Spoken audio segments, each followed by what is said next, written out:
Washington has just a dozen police reform laws following nearly a year of nationwide protest over police brutality. And according to one social justice group, more than $840 million were cut from U.S. police budgets. That was in 2020. The Seattle PD is struggling under the public backlash. The police chief there tells CBS News that 260 officers, that's about 20% of the force, have left in the past year and a half. Think about that for a second. Carter Evans spoke to one officer who says the city does not have their backs. What's the biggest complaint among officers? Leadership. Officer Clayton Powell has served 27 years on the streets of Seattle. 30 years is kind of a pinnacle. It was my goal when I started.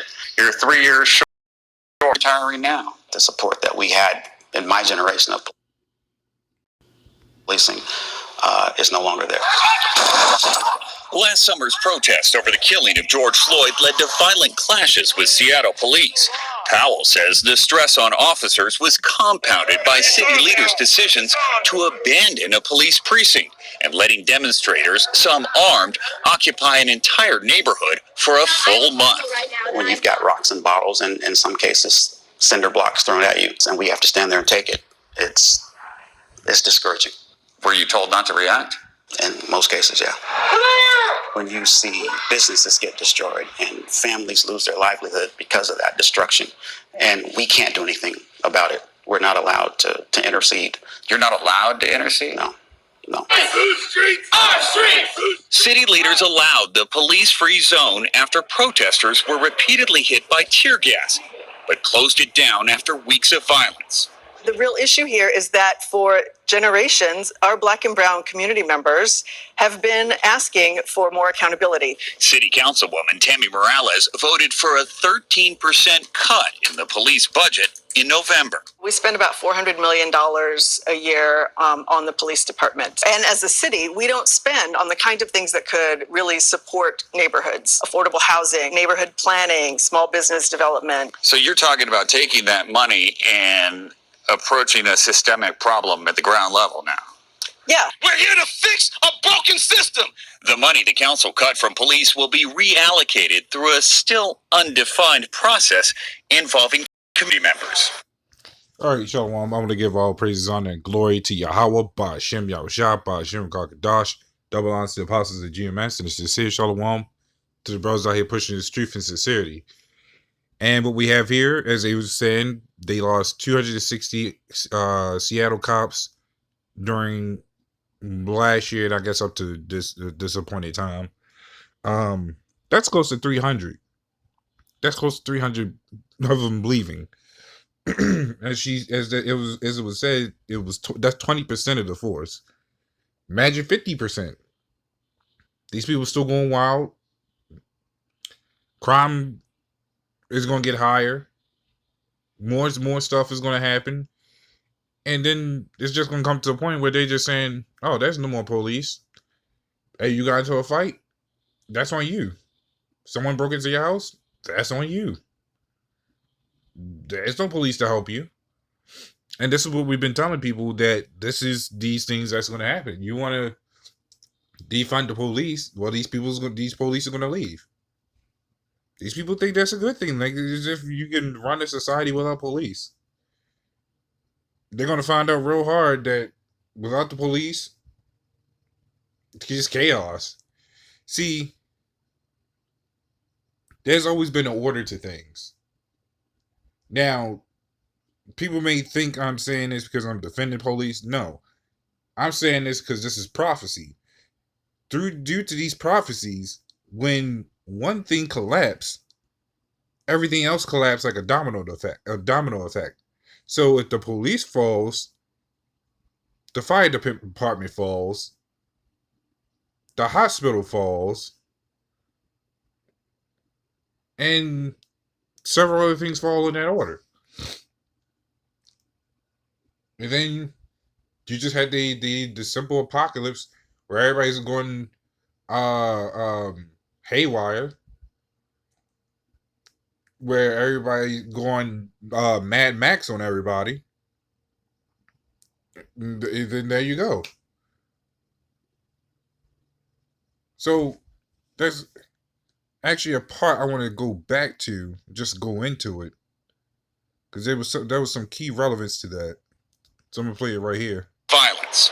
The real issue here is that for generations, our Black and brown community members have been asking for more accountability. City Councilwoman Tammy Morales voted for a 13% cut in the police budget in November. We spend about $400 million a year on the police department. And as a city, we don't spend on the kind of things that could really support neighborhoods, affordable housing, neighborhood planning, small business development. So you're talking about. And you see right there, that in itself, that in itself was proof right there that a lot of that money that people get, even from these businesses and other even churches, they don't go back to the people. They just go in a revolving circle of who they can fund better than someone else. You see, that money will never go into community, even from what he's asking her if this money will go to the community. No, it will not. You know, she's saying yes. That money didn't go into the community. That goes to show you that our oppressors never cared. I mean, think about it. We're in the year what, 2021? So they say we're in the year 2021. Why wasn't this money given to us years ago? The community done shat on itself the entire time, as if we was all homeless. And this is the results we get. Things haven't gotten better. As we all know, things are going to get worse. They'll be talking about that these businesses are being robbed or broken into, people losing their livelihood. We have to question whose livelihood, because we certainly ain't owning them stores. It's them heathens, them foreigners, as people like to call them, are over here running those businesses. So what does that got to do with us? They make it seem like, that this is a business, just random businesses that anybody and everybody own. Because they never show what businesses was robbed or who owns the business or the face who's behind the counter. They never show that. They just make it seem like it could have been it could have been any person. Because you could have a Jacob working in there. Doesn't mean he owns it. He just happens to be working there. But they make it seem like his life is ruined. Because I think last year they showed a clip where a store got robbed because of the BLM, and there was a Jake walking out of there. And they make it seem like, his life is ruined now, and this and that. No, because he doesn't own the place. The guy clearly said, there was another video on it, but the guy clearly said it was owned by I think a goop, one of the Asians. He didn't even own the place. So how is his life ruined? He just works there. But they make it seem like it's this so traumatizing thing that these people gotta go through. Well, if the store gets robbed, I mean, what am I gonna do? The store gonna be back up in a week or two. They're gonna replace the windows and all that. The owner's gonna replace everything that was in there. Jake gotta go in there, make sure that all the stuff is doing his actual usual job of selling the stuff. Everything went back to normal, so to say. We continue with the clip. Taking that money and approaching a systemic problem at the ground level now. Yeah. We're here to fix a broken system. And that's another one right there. That was the main one I wanted to get into, where Jake has issues. It has an issue with all these things. Reason being is because this guy was here talking about we gotta fix a broken system. The system was never broken. This was the system how it was intended. Why else do these things have been going on for so long? Think about it. The state isn't. I'm sorry. The police has someone over them that that keeps them in charge. Or I'm sorry, keep them doing what they're doing. They have someone in charge. If these reports were to keep coming in and doing what they're doing about these police doing what they're doing by someone who was genuinely caring about their job, well, the higher ups, which would be more likely be the state, would dismiss these police officers and bring in actual more of the actual good ones. But no, this is part of the agenda for what Esau always has planned. The system was never broken. People fail to realize that this is his empire. This is what he does. He, as much as he sows chaos outside this place, he sows chaos inside this place. That's why you have your George Floyds, or your George Floyds, the other guys that got killed by police, and y'all wanted to riot. But think about it. If that's the case, what about the rest of the Jake that's always been gunned down by police? It ends up on news, but no one riots. But certain people that they happen to get end up on the news, all of a sudden BLM wants to riot up over a certain amount of people. That's how you know these things are set up. These people failed to understand that this is all a tactic.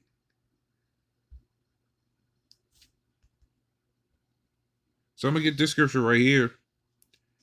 This is Ecclesiastes 12:4. It says, and the doors shall be shut in the streets when the sound of the grinding is low. That's your businesses, your schools, your police departments, your fire departments, anything that keeps this place running, that makes some money. That all be gone and out of the way. Which means even your entertainment is going to be gone. So you people are going to be miserable. Because once the money starts flowing, everything starts flowing. You won't hear of your favorite TV shows on the air. Because guess what? They ain't making no money. It says, and he shall rise up at the voice of the bird, and all the daughters of music shall be brought low. And that was even going back to what I was saying, even your entertainment, your food restaurants, which was a prime example because of this virus that's been going around, and people was flipping out about that when it first started. What more when it's permanent? What more when it's permanent? When your police department is permanently gone, fire departments, medical, your hospitals, because people need their medicine. You think going to CVS Rite-Aid is going to help when they run out of medicine? Because guess what? They get it from somewhere. When that money starts flowing, everybody's assed out. And you people think that you could fix a quote unquote broken system. No. You people will end up trying to kill each other even more when this police system is gone. Just because you have a reason to do it. Just like you had a reason. I'm sorry, just because I can't even say it was a reason to do it. Because niggas just kill each other just for the fun of it. But that's why a lot of our people need to go. They need to die. Whether they like it or not. This is the issue with our people. They think they can solve a problem on their own, and it never works. That's why they make up all these gangs and trying to make up some movement, guerrilla movement, BGF, BLM, all these other movements that don't work. And then they get mad or depressed, and then all of a sudden here comes a new movement. This is all Esau's hand playing into that trick. But this is why the Lord's got to come back and destroy this place. Because guess what? If time goes on with BLM, it's no longer a thing. Guess what? Another movement's going to come up that you people are going to follow. It's going to be a revolving door, and you're just wasting your time. Jeremiah 11:14 says, "Pray not thou for this people," and I can see why. Because these people thinking they could actually do things on their own, they still haven't learned. But they're not meant to learn. This what we do is only for the elect. While we even out there. Nothing more, nothing less. It's just that simple. 2/3 are going to do what they do. They're going to keep rioting, trying to make more movements just because they're bored and don't understand that the oppressor is their enemy. And yet they fight for their love and affection. And the messed up part is majority of the BLM is full of a bunch of white boys, which may be Edomites, or they're more likely Jakes. Still, either way, this movement don't make a lot of sense. But that's all I wanted to go into. So with that, shalom.